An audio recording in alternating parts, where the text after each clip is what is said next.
Hey everybody, Nick here, and today I got a review for you of this little guy. This is the Ferrum Forge / Massdrop Crux. And this is a very, very interesting little knife. First off though, full disclosure, I want to thank Massdrop for sending this little guy along.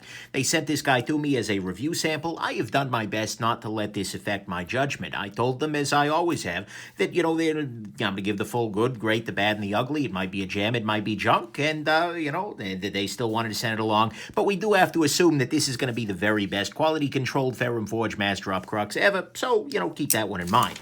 But anyways, full disclosure, there you go. Next thing, let's do a little bit of a size comparison real quick. First off, of course, we have to compare against your Spyderco here, and as you can see, the Crux is not a small knife. It is considerably larger than its little brother, the original, well, not the original, but the first in the lineup of Ferrum Forge collaborations with Massdrop, the Falcon here. This is the newer version, the Falcon Wing. Ooh, wingy. But anyways, with the newer clip and whatnot. But anyways, so there you go against your Falcon Wing here. Here it is against the Ontario Rat number 2 and Rat number 1. Hey, got him right this time. Excellent. And here it is against the another smaller flipper knife, the steel wheel cut jack. And so you can see it's a little bit bigger than the 3-inch version here. So there you go. That's your size comparison.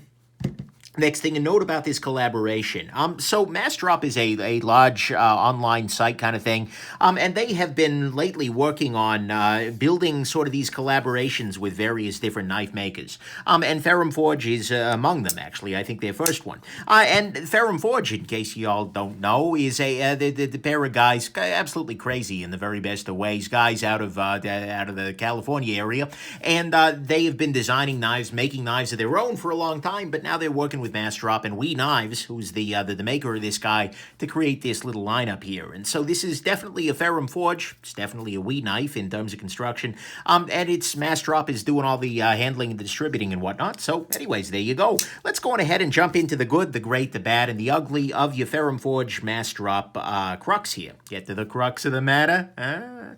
Alrighty. So first off on the good side, actually Massdrop has been handling these well. I had some negative experiences in my lifetime with the Massdrop folks, but they really do appear to have righted the ship, so to speak, and I've had my secret agents, namely people who watch the channel, who've had trouble with, for instance, the Falcon, and they've handled it beautifully, so I can't really complain about that. And my feelings on Massdrop have changed substantially after, using them myself for a couple of things, as well as seeing how they handle this, so that's good.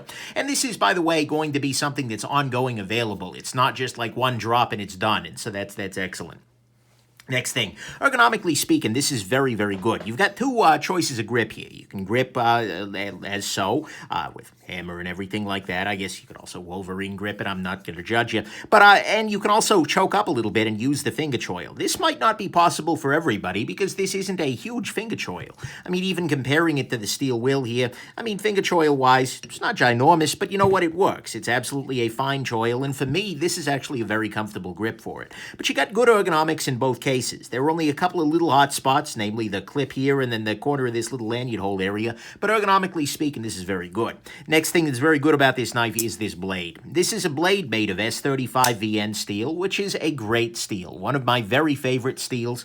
It is a nice tall blade with a nice tall grind here. To give you a sense, again, the height of this grind is about the same as the Delica, and even though the stock thickness is considerably more, it does thin out to a relatively thin edge, which is great.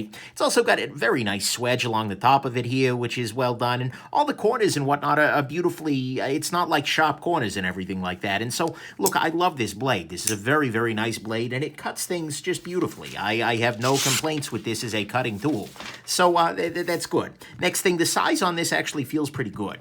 Like I said, it's not all that huge, but it's coming in like 3.25, 3.3 inches, someplace in that department, but it's a good size, because it's not all that huge in the pocket, particularly here. We'll put it up against the Delica, and you can see here, not huge. It's not super thick, a little thicker, but not by a huge margin there.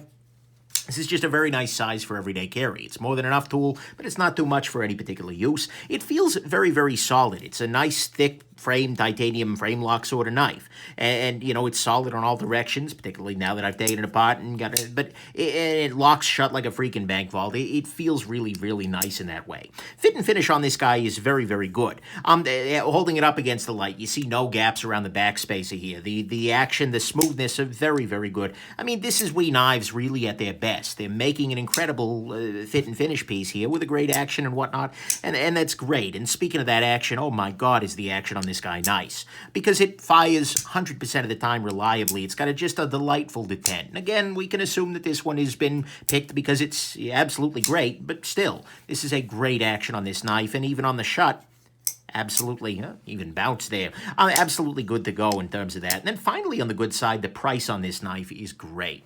This is a $125 knife. That's actually really impressive. This is a titanium frame lock, because this is all titanium, and this is a frame lock, with S35VN steel. That's pretty intense in terms of overall value. I mean, similar price range, although it's now more expensive because price hikes. The Spyderco PM2 is S30V, which is a steel that I don't like as much as 35VN. This is G10, and this is steel liners and whatnot. This is also a great knife, 100%. But this, for $125, there's not really anything else in this category. I mean, Kaiser offers some things, but this is just really, really well done for this price point. I'm really impressed with that price, and I'm really happy about that price. I hope they keep it that way, so that makes this a really nice option in that kind of price range. So anyways, there you go. That's what's good here, is that the price is great, the action is great, fit and finish, absolutely great. Feels very, very solid, nice size, great blade, great ergonomics, and Massdrop has actually been handling these much better than I expected them to. But I'm a cynic. What can I say? What is really, really great about this guy, as opposed to the good that is great, I don't know. What's great about this guy is that this is just a damn good tool. What I mean by that is that this knife is boring. Now, it's not a comment on the design and whatnot. One of the highest pieces of praise I can offer to a piece of equipment in my life is that it is boring. It is something that you look down at, or you know, in the case of a watch, you look down at it and you're just like, oh, okay, I know what time it is, and you don't even think about it. In the case of a knife, have it out of your pocket, you cut whatever you need to, put it back in your pocket, you haven't even thought about it. It's just, it is a tool that is so good that it disappears. It is always there for you, it is always ready, it's always good to go, but then you can stop thinking about it. And that's wonderful, and I feel like this knife is boring in that way. It is solid, it is reliable, it is well designed. It feels like Ferrum Forge, honestly, at their best.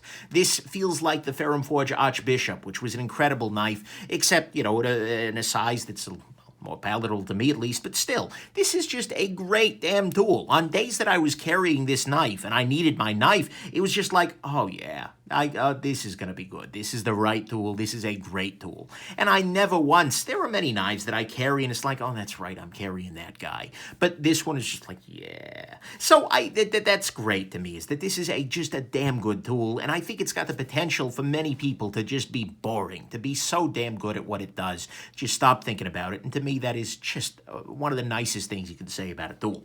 On the bad side, there are some bad things here. First off, the only thing that makes this guy a little bit less solid, reliable, completely bomb-proof, is that it is running on bearings. And bearings are not always the correct choice. If you are in dusty situations, sandy situations, etc., bearings are not the mud, etc., bearings are a little bit more of a diva. You can clean them out. It's easy to disassemble. You see the video. But that's the only thing that's making this less of an, oh my God, 100% reliable tool. It's still fine for most people. Actually, I would say for the vast majority, but it is something that's going to need a little more maintenance than a knife that's running on washers. It's not really bad. It's just a fact of life, I suppose. Next thing, there are a couple of little issues. The centering on this guy is a hair off.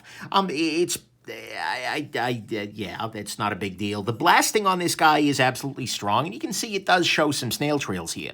Just from carrying this guy around, there are little marks here and there, and honestly, these dark blasts just never do it for me. It just always feels very slightly dirty, although it's nice texturing. The knife is a little bit on the heavy side. It's not terrible, and, you know, I'm finding things to complain about here, let's be real, but it's 4.28 ounces for 3.3 some odd inches of blade.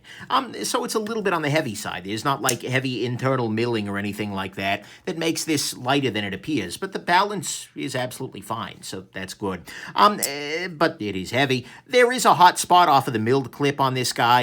You can see here the edges of this clip are just, there is a slight chamfer on them, maybe a little bit of rounding, but the edges of the clip are pretty abrupt, and so unfortunately, unlike a spring clip that will, for instance, just go down to flat, this guy still stays prominent, so that's not great. And then finally, not quite finally, the blade stock is a little bit thick. It's a Ferrum Forge knife. That's just the nature of the beast, unfortunately. But I would have liked to see slightly thinner stock, but they grind it well enough that it's not a big deal. And then finally, and frankly, the only thing I really actively dislike about this knife is that this has a pocket pecker. It's got a little flipper tab on here, and it just will be pecking on whatever's in your pocket all damn day long. And that's not something I'm super in love with. They've done some things right here. You can see they've put a little chamfer on the side of this here, and this jimping just isn't that sharp. So that's why this is bad rather than ugly, but this is absolutely a pocket pecker, and it will be going, going at stuff in your pocket there. So that's the bad to me. So it's got a pocket pecker, 100%. The blade stock is a little bit thick, Ferrum Forge confirmed. It has a hot spot from the milled clip, being up in the top here. It's a little bit heavy. The blasting is a little strong, hides the natural beauty of the materials. Again, Ferrum Forge confirmed. The centering is a bit off, and the bearings are not going to be the best choice for everybody if you're looking for a solid, robust tool.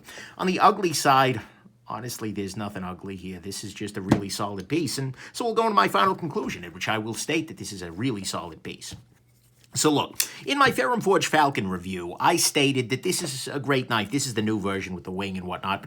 But the Falcon is just a great knife, 100%. But it's not like a, face-meltingly good piece. It had some gripes, and it still does, even in the newer versions, these sharp corners and whatnot. The Falcon is a very nice knife, but it's not one that was just like, whoa, holy crap. But I said that I was looking forward to what was next in this collaboration. And it turns out that, well, this is what was next. And this is great. This is face-meltingly good. This is an incredible freaking piece. It is a spectacular tool with a very good blade, a very good handle, a very good action, and a really solid feeling. And honestly, my gripes on it are pretty minimal. I mean, you saw I was really pushing it there. I mean, yeah, absolutely, there's a hot spot off this clip, and it does have a pretty prominent pocket pecker. But on the whole, this balanced out to a knife that I was really happy to carry. I enjoyed carrying this knife for review. And that's always a really good sign, but honestly, I realized within like 15 minutes, sitting there, I'm watching Code Run, and I'm just sitting there flipping it, handling it, looking at it very closely, it was like, holy crap, this is going to be a gem. And indeed, carrying it more and more is like, yep, there it is. It is just that damn good. This is, and it perfectly kind of scratches my function forward itch here. This is a knife that is just designed to work like freaking crazy. It's not fancy, it's not a super high-end piece for your collection, not a slicing beast, not some exotic crazy super steel, although S35 is pretty damn good. No, this knife is boring. It is a great functional tool with great utility, action, construction, and as a result, I can very easily recommend this knife to pretty much anybody because it will last them for a very, very long time, and it will do great work for them over and over and over and over and over and over and over again until you don't even think about it, and it's just the thing that's in your pocket that's putting in great work every damn day. So that's the crux of the matter. I hope this has been interesting for you. This really, really is good. It is a solid freaking gem, and you absolutely should try and pick one of these guys up. If you don't have something that fills this niche already for you, wow, this is damn good. So great job, Ferrum Forge. Great job, Massdrop. Great job, We Knives, for that matter. It's together. And there you go. Hope this has been interesting to you and that you have yourselves just an absolutely wonderful rest of your day. Bye now.